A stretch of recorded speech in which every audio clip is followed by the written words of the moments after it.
Well, hello, everybody. My name is John Barnwell, and I'm here with my best friend, greatest teacher, and greatest pupil, Dr. Douglas Gabriel. And we're going to continue on, and this is episode 9 of interviews with an exorcist, the Gabriel Chronicle, as I jovially call it. But it should be noted, by the way, last week that I gave the wrong number so that it might confuse people if they're trying to dial in a show and think that that was number 7 when it was number 8, and this is number 9. And so we ventured into some really interesting adventures, and I'm really looking forward myself to finding more about this elusive friend of mine. I'm finding so many things that I heard hints about, but to hear a more detailed version is, to me, perhaps more than fascinating. But we did delve into some pretty potentially deep subjects. We're starting to be moving into deep waters, as we say, as we start to get closer towards Dr. Gabriel's principal task in this world, which is to bring to light the work of Rudolf Steiner to the English-speaking world. Douglas, how are you? I'm very good, John. Very good. Thank you so much for asking. We're getting such great responses from people. I do want to, before we get started today, point out a couple things, okay? Because I mentioned this. I mentioned Vogel crystals. This is a Vogel crystal. Notice that it's not a natural forming crystal, it's all cut. And Marcel Vogel, who I worked with, was really obsessed with these things. But I wanted to show some of these because people said, show more crystals, show more. What's a Vogel crystal?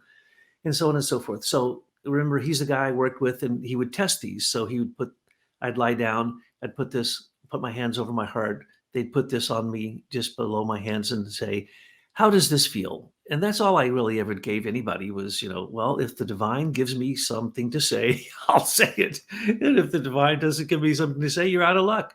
And anyway, I did this for free. I didn't even get paid for doing this. And I just noticed that somebody said, oh, you mentioned Guru Das. I had dinner at my house with Guru Das in Barcelona, Spain. He's a wonderful person. Remember, I never met him. He was the only other really accurate paid psychic in those days. And so we would often be called for things. And the flower essences, which I couldn't remember the name of, they would send us all these things in blank bottles, just a number on it, and we'd take it and then write down what we said. We always agreed. So when it comes down to it, what I'm going to talk about today is a little bit dicey, but the reality is that a psychic knows a psychic, and a saint knows a saint. That's why I don't know any saints, because I'm not a saint. I can't tell you if somebody's a saint. I'm certainly not a saint, but I am born clairvoyant, and I can tell instantaneously when I meet someone. Someone asks, how do you know? Well, it's inexplicable, but basically you realize that you can communicate with them without speaking. And it's instantaneous. And every great Tibetan teacher I ever met instantaneously recognized me the second I walked in the room, and then literally would call me up and make me sit on the diet. You know this, you've seen this. So anyway, that's a Vogel crystal. And Guru Das did help with Marcel Vogel's research. This is another one, a little bit bigger. These things cost a fortune, okay? Now, this is not a natural termination. And he had them where he started off with 4-sided ones, and that's what he was completely obsessed with. But in the end, he went to these kind. He called this the feminine end, this the masculine end. And basically, like a diamond captures light in it, this captures the light, and then it focuses it on the C-axis, a singular C-axis, not a twinning axis. And then he believed that these were better, right? Well, yeah, they slightly different. Are they better? No. Are they worth, like this one might cost you $600-800? He gave these to me. I didn't have to pay for them. And nowadays, people, they're not even checking. This is a 51.51 degree angle, the same angle on the Great Pyramid. It's what refracts light into 7 colors, the rainbow. So that's what this is doing. It's a refractor, and it's turning it into what they would call a laser point. This is all nonsense, okay? It doesn't make it any better. It absolutely doesn't make it any better. And then they went into, I said, look,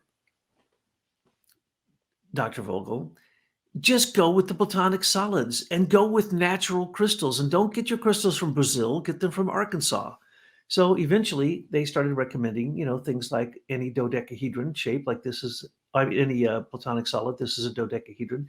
This is very real.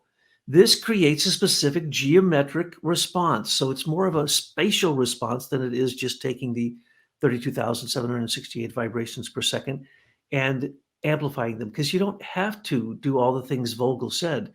As I said before, I checked on this. His book's no longer available. The book I helped him with cost $150 a copy from a mimeograph copy. Okay. It was absurd. And then he'd tell you all this stuff of, oh, you have to take the crystal and you have to take this side of the crystal and you have to rub it until you make a contact. It may take hours, it may take weeks, and then you'll feel the snapping. Well, that's because I taught him how radionics machines works. He didn't know about radionics machines, and showed him, what happens and what a psychic will hear. And literally, when I would do it, it would snap, snap, and he'd go, oh. And so he came up with this whole thing of take your breath in, do your breath this, put the breath here, blow it out with complete nonsense. You don't need any breath control to work with the crystal. You simply have to lay it on your body, let it get warm, and it will work. But in the ancient days, as I mentioned, the Tibetans would turn things into shapes, like this has a dorje at the end, right? And it has these Buddha heads here, and then it has a trifold blade, which is called a purba. And when you stick this into the ground or you stick it into rice, it creates sacred ground, sacred, so that your ritual will be sanctified.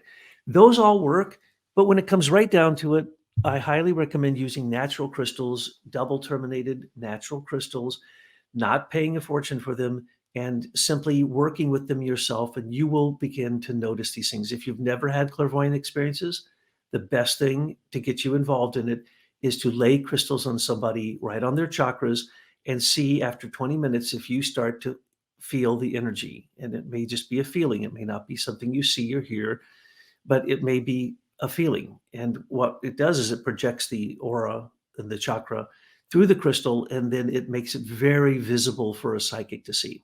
So anyway, I wanted to say that. And I wanted to thank all the people who are saying, yes, I'm very courageous to come forth and share my life with people, because it is such an unusual life, certainly certainly an aberration of the normal. But that's, it's very difficult. Yes, it is a great catharsis for me. For instance, I'm going to now tell you a little story. When I was at St. Louis University, before I left the Jesuits, like I mentioned last time, I was playing music with them, and I love that part of it. And they really left me alone there. They didn't hardly make me do anything because they didn't know what to do with me. But every once in a while they'd say, "Oh, we need your help," because it had been passed down through all of this from Father Cyprian when I was in the Ava in Assumption Abbey as a Trappist. It got passed down to Rockhurst, to Regis, and then to St. Louis University. This guy's psychic, and he was trained as an exorcist. If you have any really scary stuff happen, get his help. So I'm there at St. Louis University, and I get a call from my what are they called? My Father Superior of the Jesuit house, and he said, "We need your help up in Chicago. There's this terrible thing going on, and we need to know if it's real, because it's in a Catholic cemetery." So I went up there. As I said, I always had my van, so I could live out of my van and no one could stop me from going in wherever on my free time. So anyway, I went up there, and in this cemetery, literally hundreds of people, sometimes thousands of people, would gather to look at this giant cross, about 20, 25 feet tall, of Jesus nailed to the cross. And it was made of brass or some metal. And it looked as if this had just appeared, that red tears were coming down, and red from the wounds on the head, and red from the hands. So it looked like he was bleeding. People freaked out.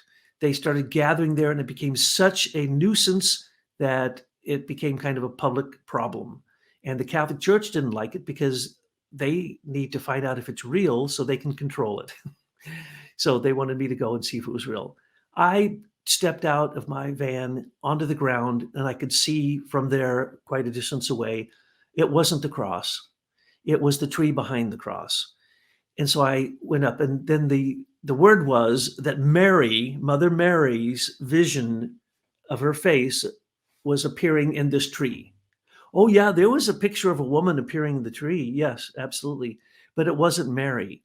And this is the problem. Many times these visionaries call it just the lovely lady, or the sweet lady, or the beautiful lady, or whatever. And in this case, they were just saying it's a woman whose face is in the tree. Here's the sad reality. Second I got there, I knew exactly what was going on, and it was terrible. They had taken a satanic cult, had taken someone who had decided to leave the cult, and they decided to make an example of her. They tied her to that tree and burned her alive.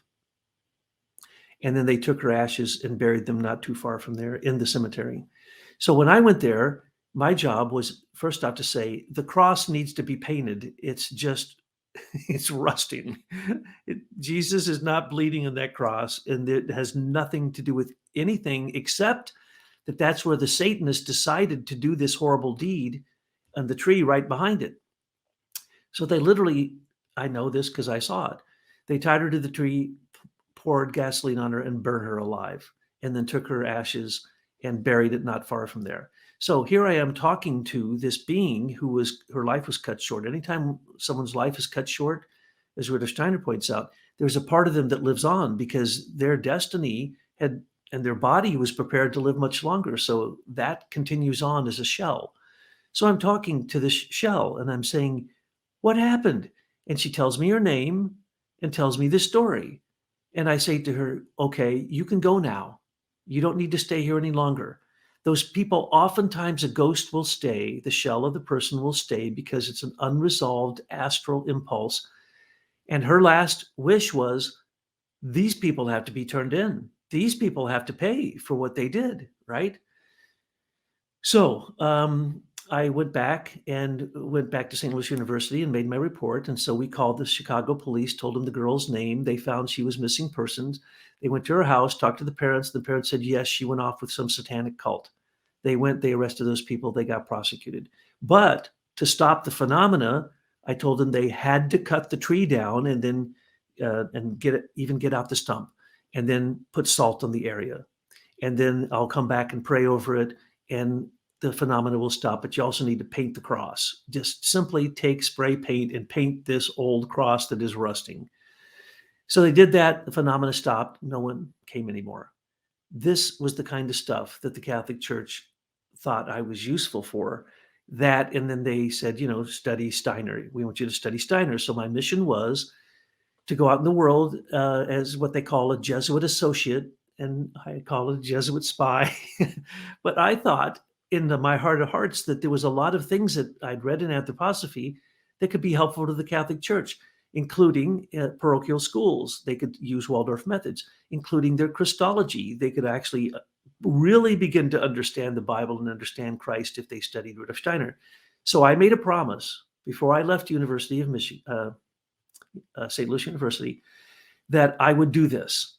So my first mission was go to the local place, the kind of the center of Anthroposophy in Spring Valley, New York, and live there until I'd read all the books from the library and met the people.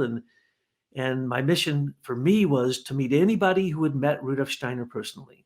And so that's what I was doing. So that's that transition from really, I continued to be a Jesuit for, I don't know, quite some time, years, but I didn't check in with them. I wrote my report eventually and told them, yes, Waldorf education is tremendous. Biodynamics is tremendous. His Christology is tremendous. And so I gave them a report. And then years later, when the Jesuit head of the Jesuits got deposed before he died, he was sick and he was replaced. Many of us knew that was the end of us. We couldn't continue to do our very spurious work as associates, or as I like to call them, Jesuit spies. And so I quit at that point and decided just to be a Waldorf teacher. But what I want to talk about today is Waldorf communities. But I'm sure you have something to chime in with that. But you maybe I told you that story. I think it was Forest Lawn in Chicago. I don't know if I ever told you that story. Yeah, I remember it vaguely. I mean, we've obviously over 45, 50 years have had quite a few conversations. And I remember the outlines of the story, and thank you for filling it in. I had a similar type of thing happen back in the 70s. A friend and another fellow had bought this old building in Greektown, and it ended up becoming like this mall that is like now attached to the casino and this whole thing. But at the time, uh, there was reports of hauntings, and so I went there with a friend of mine, Steve, and we went there and we sat back to back and locked our arms together, and we're just sitting there talking to the room we're in this old room. And this place used to be a tanning factory dating back to the time of the Civil War. So many old buildings have stories to tell. Well, anyways, we're sitting there, and I'm going to shorten this story because this isn't about me, this is about you. But it's interesting to note. We're sitting there with our arms locked on the floor, and Steve goes, "John, look in the corner." And I look over in the corner, and there's this ghost image standing there, and so we spoke to it and said, you don't have to do this anymore, like what you're saying. You're free to go. It's okay. And we went back to his house. And when we got to his house, his dog, was the friendliest dog in the world, got this really freaked out look and went over, squatted down in fear, and it was like shaking, and it pissed itself as it was squatted. It got itself all wet. We had to clean the dog off. So something had followed us home. So we worked on that for a while, and eventually everything was okay because we could tell by the behavior of the dog. And so these things are very real, but they're not necessarily anything to be afraid of because it's a shell. It's not a fully inhabited being, although beings can work through them. If you armor yourself with the armor of God, you're protected. And that's the thing, is that we are the crown of creation as far as Earth's evolution is concerned. And you just have to keep that in mind. Well, wasn't it you who connected me with the guy with the bookstore in Trapper's Alley, what you're talking about? Because he was having that ghost appear so many times in his store, it was scaring him and other people, right? And it was a very serious ghost. As a matter of fact, I went there, I checked it out. I didn't know. I'd been in Trapper's Alley a few times. I had a funny feeling when I was there, but I certainly didn't know there was a ghost there. So I went there, and the guy goes, "Oh yeah, it's amazing." So I'm sitting there, and I go, "Oh well, it's not in here." And so I walked around. It's not in here. I said, "It's up those stairs. What's up those stairs?" He goes, "Well, you can't get up there. That's the roof." I said, "Well, that's where the ghost is. You have to get me upstairs." So he got the key, opened up this thing. We went up on top of the roof, and I see this water tower. I didn't even have to walk near the water tower. I said, someone was swimming in there and died. Their bones are still in there. That's why the ghost won't go away, and why it's so tangible that people can see it. Normal people could see it. And so he goes, "Well, you got to be kidding." I said, "Well," he said, "What do I do about this?" I said, "You call the police and say there was someone discovered bones in this." Remember the old water tower that sat up there, the wooden water tower? It hadn't been used in years. They went in, they looked, there was bones in it. They took the bones out, the ghost went away. Okay. So you probably told the spirit to go away. I made sure the bones got away. But that's the kind of thing that they'd call me in for all the time. But now I really didn't like the military. I didn't like being told I was going to be an exorcist. I didn't like the military. I didn't like college. I didn't like all the Jesuits. I didn't like the way they treated me, and I didn't like the way they treated women, and I didn't like their little club that they had, which was disgusting. So I was happy to get away from them. And I was like, "Oh man, I'm so happy. I'm going to go to the headquarters, Spring Valley, where I'd been a few times before when I was, still in the military." And I said, "This is great. I'm going to get to be among psychics. I'm going home. This is beautiful." So I go to Spring Valley. Now I'd been there before, and I probably told you all about the Jesuit that was there, who was going to be the he had a boss, and this guy was going to be my boss, more or less. But we still didn't work independently because why? They didn't give us any money. They didn't give me any money. They said, "Go do this. We free you to go do." Oh, thank you for freeing me to go do it on my own expenses. So I went there. Here's this guy. I'm not going to mention his name because he could still be alive, and he was so weird. But anyone who ever went to Spring Valley in the 70s couldn't get in without this guy's permission. He ran the two guest houses.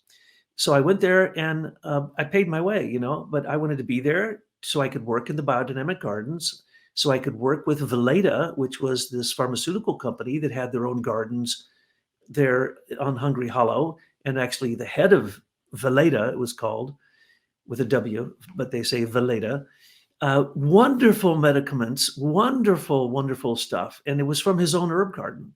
And so I got to work in the herb garden. I got to talk with him a lot. And I became the librarian. I took over for Nina Rimmensberger. And Nina and Bud, they didn't live in a Hungry Hollow. They lived separately, and they were Tombergites. I'm sure you remember that the Tomberg papers, as they came to us and we paid for each installment, was really kind of not in line exactly with Anthroposophy. Valentin Tomberg believed that he was, literally, he says later in his anonymous work, Meditations on the Tarot, that he is the Maitreya Buddha incarnated and the Kalki avatar all rolled up into one being, which are two completely different traditions, super glued together. And his followers believed this nonsense, okay? That's called Luciferic obsession, or in his case, possession, because Tomberg left this Anthroposophic Society, joined the Catholic Church, and wrote this book, which was Meditations on the Tarot, which, as we've said, Pope John Paul carried with him wherever he went. And so many people think it's the greatest Catholic work ever written. In my opinion, it's 100% plagiarized. It's St. Martin, Pappas, and Steiner super glued together. And people get really mad at me when I say, no, you got to be very careful with Tomberg. Some of his stuff is great, wonderful insight, but he doesn't tell you where he's quoting Steiner and where he stops quoting Steiner and makes up his own Luciferic versions. Some of those versions are actually correct, but how do you know the difference? Well, that is exactly what I encountered in Spring Valley, New York. The guy who is there, imagine this, the guy who either lets young people into the community or not is a Jesuit spy. Now, he had zero clairvoyance, okay? So he really didn't like me, but he would try to turn into Steiner in front of me. This guy was a nutcase. Steiner said that each of the grains has a day of the week. He only ate that grain, on rice it was Monday, on Tuesday. So he ate the grain of the day. He wore the color of the day in his T-shirts and his underclothing. This is beginning to sound like the Mormons. And he would sit there and try to look like Rudolf Steiner when he's talking to you, the way, that classic look of Steiner's, right? And I'd look at him going, you actually think you're channeling Steiner, don't you? But you don't have a clue. He was a total materialist, right? Well, that's one kind of being who is in every community that I ever encountered. And I'm going to give you a description of a variety of them in this talk and the next couple talks. So here in Spring Valley, the guardian of the threshold is a secret Jesuit who is a total diehard materialist who probably turned more people against anthroposophy than any other person in America. And he was at the heart of it because this community had come out from New York. I think Ralph Courtney was like in the 1920s, early 1920s, and he brought with him Charlotte Parker into this community, Spring Valley or Hungry Hollow. It was on Hungry Hollow Road in Spring Valley, New York, 36 miles, I think, outside of New York City. So in the city, they had a lot going on. Matter of fact, they had some really great things going on in the early 20s. So they moved it out and they made it a summer school. And people from all over the world would come to this place for their summer school. So they built a beautiful auditorium. Not a single nail was used. It was all wood pegs. And the genius who built it, I got to meet. And he was amazing, one of the sweetest people there. So they had this beautiful auditorium, which had a fantastic library, and it had the laboratory of E. Pfeiffer, Evan Reed Pfeiffer, who was sent to America to bring biodynamics to America. Well, Charlotte Parker was the sole heir to the Parker ballpoint pen company. Well, back in our days, if you didn't have a Parker pen, you just weren't cool. I mean, and all the best pens were Parker pens. And what did you always get for Christmas? A set of Parker pens, very expensive set, matter of fact. So she built this beautiful house for herself, and it actually had a turret, a beautiful little castle turret on it. And she built a laboratory just she had a kind of a piece of the property. And the problem there was the old folks home called the Fellowship Community. There was the threefold farm. There was the threefold auditorium. There was the Biodynamic Association. There was the Anthroposophic Press. There was the Veleda Pharmaceutical Company. There was the Green Meadow Waldorf School, which was from K through 12 eventually. And there was a co-op on the corner. And so basically this was an all-in-one community. And after living there for a while, I found out that they all fight with each other. None of those people in their separate little entities cooperated. As a matter of fact, they had tremendous jealousies. And literally, because I was a person who I paid to be there, I paid to stay in the guest house. So they couldn't tell me what to do. And I'd just go around and I'd volunteer work. So I'd go up to the fellowship community and meet Dr. Scharf, wonderful, brilliant, one of the great, he and his father, they were two of the great anthroposophical doctors. And then eventually I got handed the keys to the library, because my mission, as I said a minute ago, was to go there and read every other thing in English, because I don't read German, and I had promised I never would, because I promised I would strictly stay with the American mission. And so basically we had, half the books, essentially, 450 books, whatever it is. So I read everything I could there. That's what I did. I worked in the gardens. I'd go to the guest house because they made meals, beautiful organic meals. And I was a vegan at the time. And we ate the food out of the biodynamic gardens. It also had a beautiful little pond that you could swim in. It was a beautiful place. Plus, I found out later, as I'm wandering through the woods, I came upon these two giant stones. And I just got shivers, and I see all these Indians. And so I looked this up, and the history is that was the meeting place of the Indians on the East Coast, where the different tribes would come together to have their meetings. And later there was like always, the settlers killed a whole encampment of Indians. There was an encampment there. And this was a meeting place. They called it the Meeting Rock or whatever, that's a translation of it. So I found out that this place was haunted completely, and that nobody seemed to notice. Nobody seemed to notice at all. When I asked about what are the big rocks, don't know. Indians used to live here. Oh, I didn't know that. There was a massacre of Indians here. No, didn't know that. Well, how would you not notice if you are the Anthroposophical Society, which is a society to train people to be clairvoyant? How in the world would you not know you're on burial grounds? Okay, so I'm like going, this is nuts. Okay, I got crazies over here, fantastic, sweet people here, incredibly insightful people here who might have had intellectual clairvoyance. They were able to figure things out, and then, logically they could see the workings in medicine or in biodynamics. But the other group of people that was there, and is there in every community I ever went to afterwards, was crazy people. There were such crazy people there that they literally had to lock some of these people up in the psych wards after a while. I tried to work with some of these people, and they were so obsessed that they would say, I only read Steiner after midnight.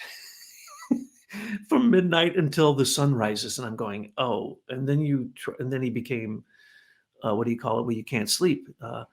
So there were crazy people there, 100% crazy people. And the one guy that they thought was the messiah of anthroposophy was completely nuts. I'm not going to say his name because he has a book, but I'll describe the book in case you're interested in who I'm talking about. This person would go into kind of a pseudo trance right in front of me. And he bragged about this. He was 2 years before at the big youth conference there at Spring Valley. Everyone, he stood up and said something, and then he became the Messiah. And then everyone worshiped him. And so a lady gave him a house to live in. And all he did was each day he would look at the degree of the zodiac for that day. And like the Sabian symbols, he would give a new anthroposophic interpretation of what that degree meant. And he finally got the money to support printing that book, and the book went out. Nobody bought it. I only know a couple people who ever came across it. I don't even know if you know the book I'm talking about, John, because it is nothing I'd ever recommend to anybody, because it's just Luciferic hallucinations. But he was considered to be the guy, and I'm like, oh man, I better not tell anybody that I actually was born clairvoyant, right? Because I knew this was be real trouble, because the other group of people that were there were staunch, cold-hearted, closed, absolutely secretive anthroposophists that you could walk up and ask them a direct question, and they would look at you and say, I don't believe that your karma is ripe enough for me to give you an answer. From someone who's not clairvoyant, who has no effects of anthroposophical studies, telling you, in other words, what they're telling you is, I don't know the answer, but so I don't look like a hypocrite, I'm going to give you this obscure answer. And that was so common, it was almost the anthem of anthroposophical communities. Yes, I've characterized something very similar. I would frequently ask the elder anthroposophists questions, and they would just look at me. They wouldn't say anything. They wouldn't pontificate about how I wasn't developed enough or anything like that. My experience was that they were humbled by Rudolf Steiner's work to the extent of that they dare not say too much lest they violate the principle of truth, because it's not easy finding your way within the world of anthroposophy on a conclusive level. And that's the thing that people want: closure. They want to be able to complete the thought. They want to be able to create some kind of abstract pattern that they can hold it in their thoughts that's going to be applicable. And the problem, as Douglas has discussed at length elsewhere, heterochrony, that there's these qualities of transformation through time that necessitates changing one's relationship to the world of concepts to be able to meet particular times. And that's one of the unique characteristics of anthroposophy that's not shared by very many other schools of esoteric thought, because, well, they just don't have that. And that is a gift of Christ. And that's something that takes a tremendous humility to be able to find. And so when you get into the idea of metamorphosis and way in which things change over time, you're getting into basically Goethean science and Ernst Haeckel and that whole stream that developed into along the lines of Charles Darwin as materialism, and that really anthroposophy is the antidote to that way of looking at the world.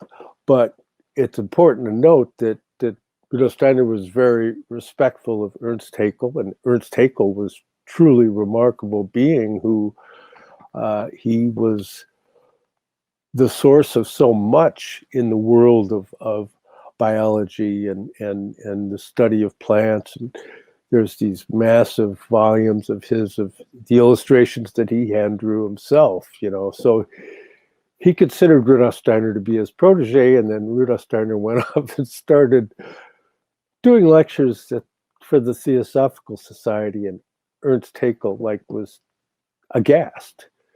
But Rudolf Steiner is very specific in denoting that it was through taking the work of Haeckel to the spiritual world, like what you could do at night. You could take and you can ask questions of the spiritual world of Christ and live with it in your sleep And over the course of time, the answers will come to you in a way in which you can grasp. And so Rudolf Steiner had said that the fruit of his strivings with Ernst Haeckel, the result of that was his Occult Science and Outline, which is the central book towards the whole understanding of what we call heterochrony. So it's important to contextualize what Douglas was saying regarding people, is that they didn't want to be quoted. Oh, so-and-so said such and such. It's like, well, no, that's not really true. And so they just slipped down a notch. And so that's not necessarily their motivation, but it brings to mind two challenges within the mysteries of the Grail. And there's the challenge of Amfortas, and then there's the challenge of Parsifal. So the challenge of Amfortas is that he wanted to be the king and dominate. So it's the astral as egoism, the extended jaw of the dragon, and it's that whole idea of wanting to be the king in charge, which we see so much today, unfortunately. But with Parsifal, it was the idea that he didn't ask the right questions. He didn't ask, whom does the Grail serve? When he was confronted with the wounded king Amfortas, he didn't ask, brother, what ails you? But it was because he was naive. He was uninformed. So you have these two opposite poles of not really knowing anything on one hand, on the other hand, wanting to be in control. And so you have these two tendencies that are vying for your soul nature. And so that's kind of what we're looking at here. So we don't want to judge anybody. That's not why we're here. But it sure sounds like I am. Because those two things you just pointed out, those two other types of people that you meet there, and you meet them in any anthroposophical community, and you'll know them when they say, we have to go beyond Rudolf Steiner. The second they say that, that person hasn't even read Steiner. It is so pathetic that people want to go beyond Steiner before they've actually even attempted to understand Steiner. There were people like that there. And guess who they were? The ones who ran the community. They weren't even followers of Steiner. And the Amfortas and the power, dominion over others, that was so typical there.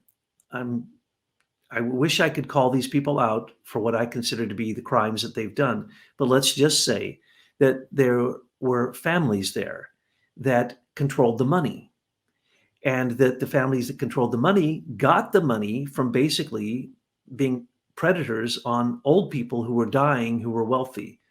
So I have a long history of working with donors to the Anthroposophic Society, Waldorf Education, so on and so forth, which we'll go into some other day. But I never charged a single penny for it. Now, these other people I'm talking about in Spring Valley and in New York and other places, once they found someone had money, they would go after them like a hound dog. They wouldn't stop, and then they'd make it personal. And then who would they give the money to once they got it and created a foundation? Their own children, themselves and their own children. They didn't help other people. So literally, there were a number of people like that in Spring Valley, in Hungry Hollow, and to this very day, they still control some of the money that they basically defrauded the anthroposophic community for. Yes, actually, that's an old Jesuit methodology, whether or not these people even knew that. But one of the main missions of Jesuit functionaries is to get people to leave their inheritance to the church. That was their job. Absolutely. Wasn't his name Gilbert Church at that time? He was the head of the Anthroposophic Press, right? I became friends with him, and I'd say, I don't understand why you don't print more of Steiner's books. He goes, oh, well, we have this kind of, I would call it poverty consciousness. When they would get a certain amount of money, the donor would say, I want this book or that book brought into English. And so they'd print 500 copies. And they not necessarily even printing hardcovers. But anyway, they just didn't manage business well. These were people who grasped for the money because they didn't really know how to make the money. They surely didn't know how to handle people who were wealthy who wanted to help anthroposophy. And this has been basically the demise of the Waldorf School movement and the Anthroposophical Society in America, draining like vampires their philanthropists to the point that the philanthropists say, I've been treated so badly, I don't care that it's even for Rudolf Steiner, I'm not giving any more money. So that's the kind of poverty consciousness that you'd see in these places. And so they would be money grabbers when there was some money available. And this was so very, very, very sad. Well, I'm there and I'm thinking to myself, well, I think I want to get a master's degree, another master's degree. So let's see. There's a place that I'd found out from Fred Paddock, who was the librarian in the New York Anthroposophical Society headquarters. He was a wonderful person. If you ever knew Fred Paddock, you can't meet someone who didn't love Fred Paddock. Paddock told me about John Gardner, who I had read some of the things he'd produced from a thing called the Marin Institute, the Proceedings of the Marin Institute. And I thought they were brilliant. So I went out to meet John Gardner because they had a master's program at Adelphi University in Waldorf education. And you would do your placement there at the Garden City Waldorf School, which is practically across the street. And it was probably the richest, one of the richest Waldorf schools in America at the time. So I make plans to go there, and I'm thinking, well, I'll do my master's there because I had money from being in the military. So I had the GI Bill. So I thought, what the heck? I'll do another master's, see if I can immerse myself deeply into Waldorf education, because Spring Valley was such a weird place. Holy moly. It was so hard to break into that place. You'd have to be a bank robber to be able to break into Spring Valley in those days. So I head out. I think I'd talked to John on the phone once. And so I head out there. By the time I arrive, the whole thing had exploded because a young man, whose name I'm not going to say because he's still alive, who would wear all white and said that he was clairvoyant. I never met him, so I can't tell you. He became fast friends with John Gardner, and John Gardner started to take his advice because he could literally talk to the angels, as it were.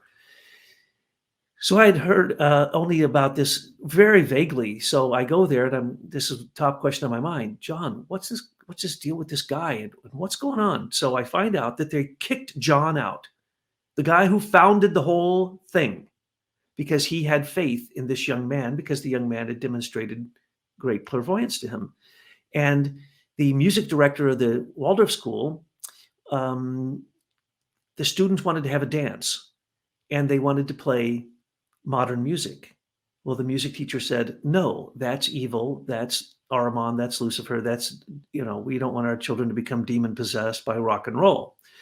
So John Gardner said, no, my dude here said, it's all okay. The whole thing exploded. Adelphi University program ended because of that. Garden City split right down the middle. Half the people left, half the people stayed. The argument went on for years and years. The school was never the same. Why? Because of one person who showed up with the results of what anthroposophy is supposed to be teaching people to become an intellectual clairvoyant, not an old natural atavistic clairvoyance based upon the group soul consciousness of the collective unconscious or the subconscious or trance consciousness. No, you're supposed to have complete clear thinking to enter into the spiritual world according to the type of clairvoyance Rudolf Steiner is trying to train people to have. So when someone shows up who can read your mind, who can make predictions that are accurate, it causes the community to explode. And so I witnessed that explode right before my eyes, right before I was going to sign up for it. Boom, gone. I'm like, oh, Lordy. So I went back to Spring Valley. I was living there, and I thought, well, this place is kind of a dead end. I just don't get it. What am I supposed to be able to do here? I finished reading all the books that I could. A lot of manuscripts there that took a long time to come into English print. So I had the good fortune of having this library, and that's what engaged me probably as much as anything else. And as you know, I went through the library and found things that people hadn't seen in decades that were like pure gold. Literally, in some cases, I found a whole case of rings of gold made in anthroposophical fashion in these locked up drawers in the library. And so I pull these out and show Nina. She goes, I've never seen those before. I show other people. They go, what are we going to do with these? So I figured out whose they were. And they were actually Josephine Porter's daughter. And I knew Josephine Porter because she was the head of biodynamics in America at the time. And as I've mentioned before, I stayed at her place and learned biodynamics through her and Rosina Arndt. And so we got the rings back to her. And then that's when we found the John Root charts and Pfeiffer's charts. And now John Barnwell has taken those, updated them, made them 1,000 times better, and put them in his book, the Arcana of the Grail Angel. But that was probably one of the most valuable things anyone could find. It was a treasure. It was like a terma, as they call them in Tibet. They're a hidden treasure that had to be hidden because the people couldn't understand it until a little bit later, and then someone would find it, and then it could possibly be understood. So that was really a marvelous experience for me, that I was in the very heart of it, but I just could not find a home there. And that was the first time I tried to live in Spring Valley in Hungry Hollow. It's akin to the Kala Chakra tradition within Tibetan Buddhism, because the Pfeiffer charts that I wrote my first book and you edited and wrote the forward to and all of that being able to come to an understanding of that mystery of heterochrony, the mystery of time and of space, the 7 moods of soul and the 12 philosophical viewpoints.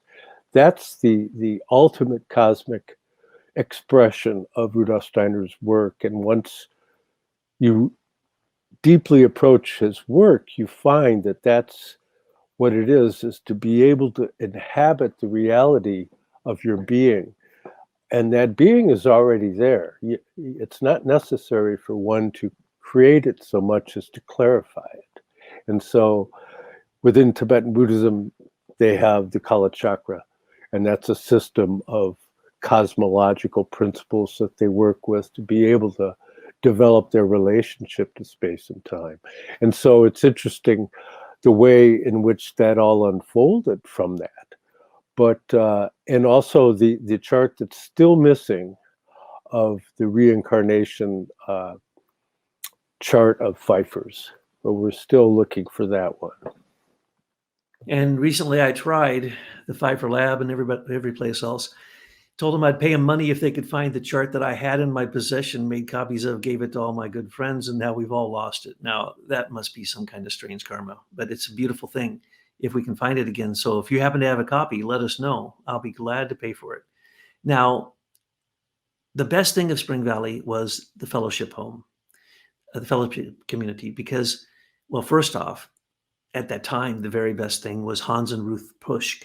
They were students of Steiner. They knew Steiner, and they acted, Hans acted in the first mystery dramas. So he had been given direction by Rudolf Steiner. And so they were doing one of the mystery dramas that summer. So I joined the crew and became part of the cast and got to participate in that festival, as it were. And they're very powerful if you can understand them. You probably need to see all 4 of them acted out, and then you probably get what's going on. If you just read them, it's a little bit obscure. But Steiner was trying to reveal karma and reincarnation through these beautiful mystery dramas. And of course, many people say this about many of his works, but they say that if you just only got the 4 mystery dramas, you'd get the content of Anthroposophy. But Hans and Ruth Puschk was like everyone that I met. I then spent time finding out anyone who was alive who knew Steiner, and I'd go interview them, and I'd ask them the same questions. I'd say, first off, what was your greatest impression, most lasting impression of Rudolf Steiner? You won't believe this. I've told you this, but others won't believe it. They'd say, oh, he had the best sense of humor of anyone I ever met. And I'd say, what are you talking about? Rudolf Steiner was the most serious person. Where is there a joke in any of the stuff I've ever read? And so they'd pull down a book and they'd read this. And in the German, it was hysterically funny to them to me, I didn't even, what are they talking about? It wasn't a joke to me, but they said that he had the best sense of humor, and that if he wasn't lecturing, if you'd go back to his house, hang out with him, he was always telling jokes and laughing, like all the great spiritual teachers. Yeah, David Spangler said the same thing when he was here with us. He said he'd travel all over Europe and the US and everywhere. And anytime he heard there was somebody who had known Rudolf Steiner personally, he would go talk to him. And they'd be all these various branches of science, art, medicine, what have you. And the one common feature was that he was always telling jokes. And he would like to go back after a lecture and sit there and smoke his pipe and tell funny stories. But the only example I could think of off the top of my head is where he's comparing the universe to a Kreigel. And a Kreugel's like a German roll, and that it was, in my mind, I suspect it was a joke. Here's one of his jokes. Don't expect to laugh at the end of it, but anyway, the joke is he's there, and I didn't know that people drank around him. And as you pointed out, he smoked his pipe for most of his life, and the Waldorf Astoria cigarette factory gave the money for the first Waldorf school, which is almost never spoken in Waldorf circles. But anyway, he holds up a bottle of, I guess, wine or something, and he goes, and it's all black. And he holds up, he says, "Do you know what the difference between anthroposophy and this bottle of wine is? Well, one has the spirit on the inside and the other has the spirit on the outside." Okay, that was one of his great funny jokes. All right. So obviously, there's something lost in the translation. But the second thing that they would all say, every single person, and I don't know how many I've talked to, probably 24 at least, maybe more. I can mention a lot of them. I will be mentioning them in the future. But essentially, they'd say the second thing was, first off, he had the greatest sense of humor and the warmest laugh of anyone I've ever experienced. And I said, okay, what was the second most powerful impression? He says, you'd look in his eyes and you were looking into the starry script. They were so deep, so powerful, so wise that when you looked in his eyes, you are almost overwhelmed. And then third, fourth, and fifth, everybody had this or that to say, depending upon, how they came to anthroposophy, what they were looking for. But imagine that. He's a comedian, and just looking in his eyes was literally, so in some cases, they said it was the greatest inspiration of their life, to just look in his eyes. Yeah, I think that you have to keep in mind, if you look, I guess I'll tell a short little story that kind of exemplifies the effect when you have somebody on that level. The macrocosmic, microcosmic relationship is so clarified that there's a profundity that can even be perceived by somebody who isn't profound. I mean, it's so pronounced that it's transformative. And I was in the Sangre de Cristo Mountains at a tantric yoga camp, and it was late at night, and I was doing some meditation, and we had been up most of the night, and the dew had settled, and I looked at a single drop of dew that was just hanging on the end of a blade of grass, and I looked at it, and the more closely I looked at it, the more stars I could see in that single drop of dew. That the absolute canopy of the heavens was reflected in this single drop of dew.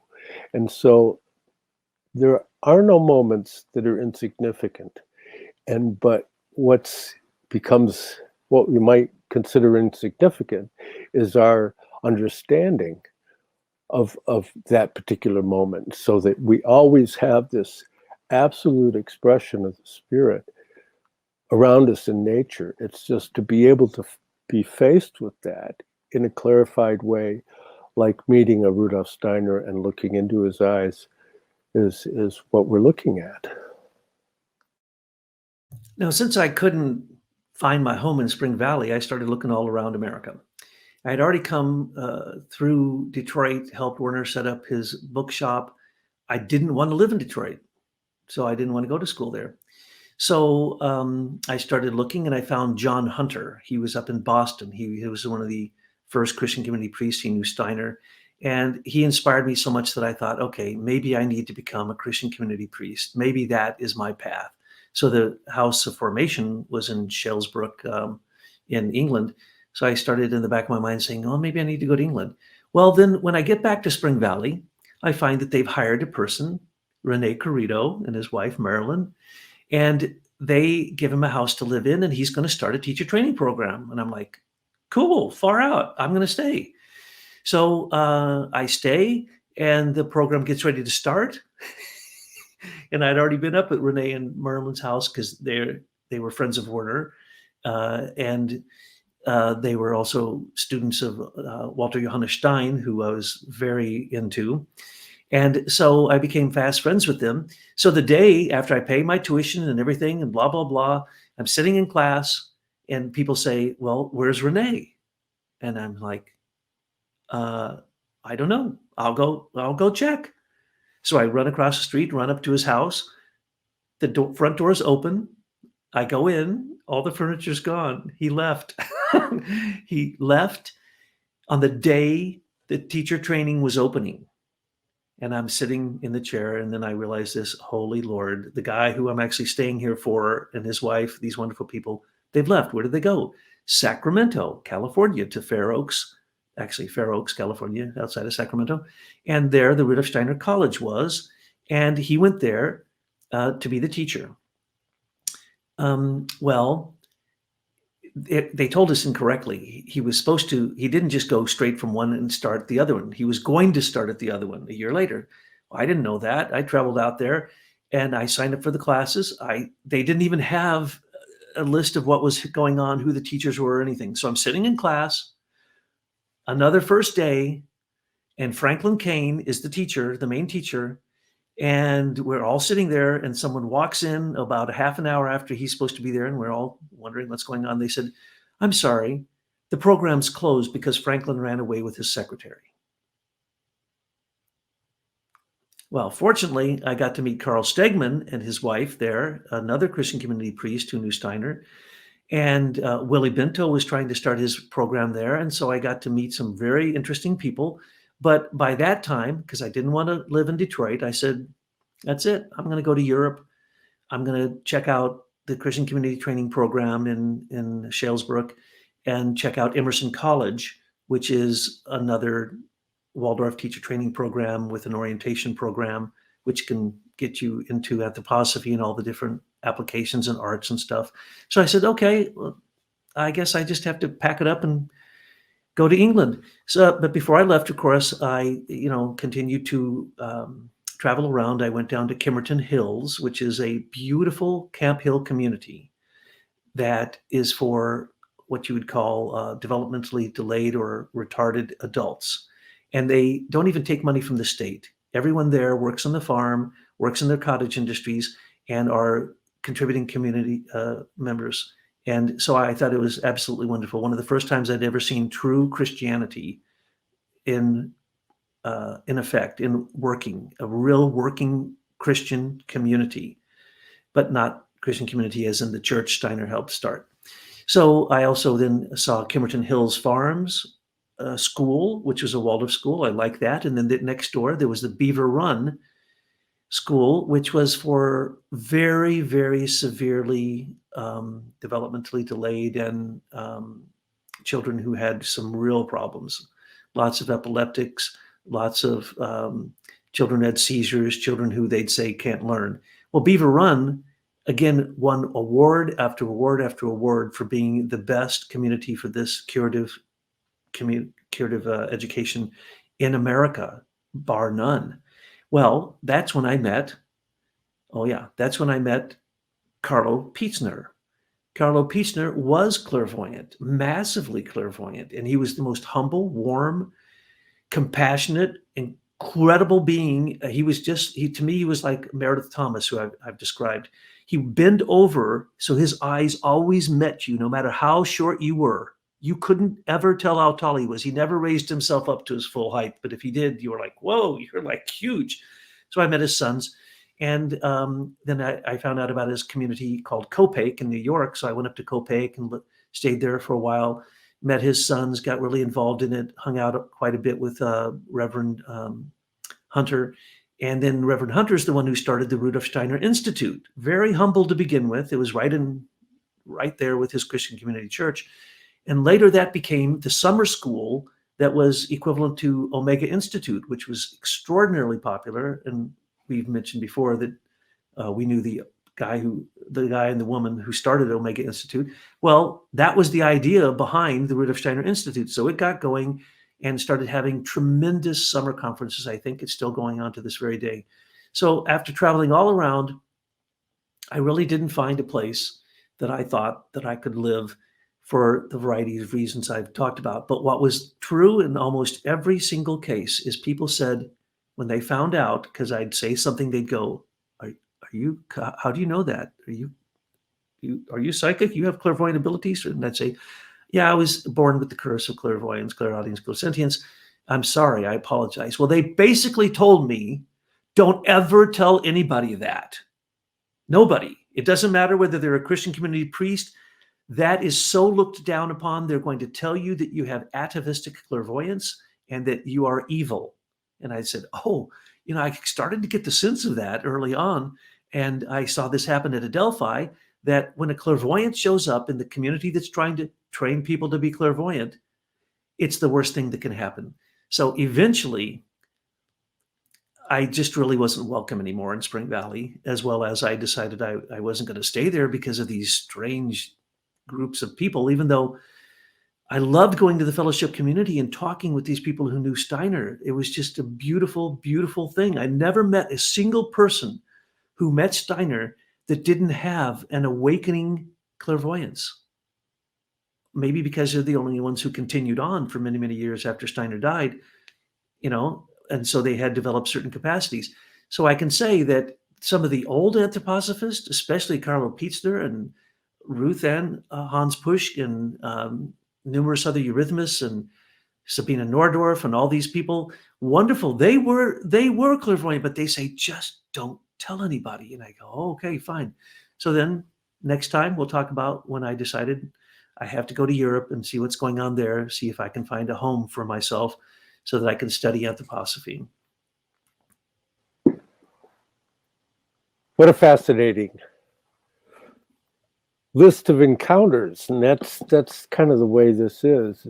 When you read Rudolf Steiner's autobiography, The Course of My Life, you look for Rudolf Steiner, and it's all about everybody that he encountered, and you come to that conclusion ultimately, is that he's so kind of unassuming, that he's so much a part of the world, an inclusive individual, and that's the key to understanding what I was just describing earlier regarding those two challenges of Amfortas wanting to run the world and Parsifal being just totally oblivious of how to relate to the world, is that whole idea of that the astral has to do with the expression of egoism. And so you have that, and you have to have that egoism developed to a point so that you can give it away to the world. And like if you think of the Christ and you think of the entry into Jerusalem, he's riding on a donkey. He's not parading in there like this conquering soldier king. That his kingdom is not of this world, and the path to his kingdom is a path of becoming really nobody special, because everything is special. Your comments are so elucidating, and I'm sure that it helps people understand that this path is the path everybody's on. And to some degree or another, if they're studying anthroposophy, they will run across these things. So the intent here is not just to talk about exorcism, it's to talk about what one would do if you really got the results of anthroposophy, and then how would you integrate that into the Anthroposophical Society, Waldorf schools, and so on and so forth. So that's really what this is about, and that's what I'm getting in terms of a lot of comments from people to say thank you for elucidating what I have experienced myself personally. But they oftentimes say it a little more harshly, to say that things like, there's not a single follower of Steiner in a Waldorf school. Never met an anthroposophist who was clairvoyant, and these kind of remarks.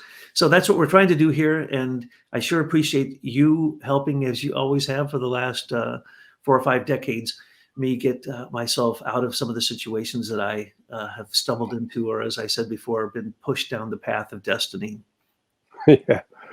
So hopefully in our next episode, we'll have Stephen Tynan hand you a brochure, and that will lead us into the next chapter in your fascinating story. And I want to thank Tyler Gabriel, the great being of Tyler Gabriel that dreamt this little project up, and that's running it from behind with so much enthusiasm. And I want to thank everybody for showing up and expressing interest in these things, and hopefully we've been helpful in some small way.